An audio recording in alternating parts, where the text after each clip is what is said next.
39 அடி உயரம், 30 டன் எடை, 47 லட்சத்தில் தயாரான எங்க ஐயா ராஜா போல வரப்போறாரு.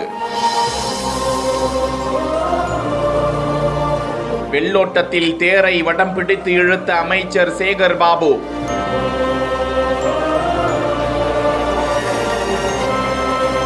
அறுபடை வீடுகளில் 3ஆம் படை வீடான பழனி முருகன் கோவிலில் ஆண்டுதோறும் தைப்பூச திருவிழா சிறப்பாக கொண்டாடப்படும். அத்திருவிழாவின் முக்கிய நிகழ்வான தேரோட்டத்திற்கு பல ஆண்டுகளாக பயன்படுத்தப்பட்டு வந்த தேர் பழுதடைந்து போனதால் புதிய தேர் கட்ட முடிவு செய்து 47 லட்சம் செலவில் புதிய தேர் உருவாக்கப்பட்டது.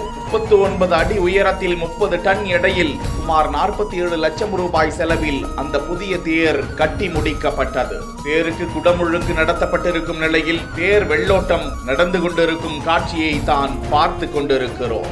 4 ரத வீதிகளில் தேர் வெள்ளோட்டத்தில் வர முன்னதாக இந்து சமய அறநிலையத்துறை அமைச்சர் சேகர் பாபு, உணவுத்துறை அமைச்சர் சக்கரபாணி ஆகியோர் தேரை வடம் பிடித்து இழுத்து நிகழ்வை தொடங்கி வைத்தனர். நாடாளுமன்ற உறுப்பினர் சச்சிதானந்தம், மாவட்ட ஆட்சியர் பூங்கொடி, காவல்துறை கண்காணிப்பாளர் பிரதீப், சார் ஆட்சியர் கிஷன்குமார் மற்றும் திருக்கோவில் நிர்வாகிகள் அப்போது உடனிருந்தனர்.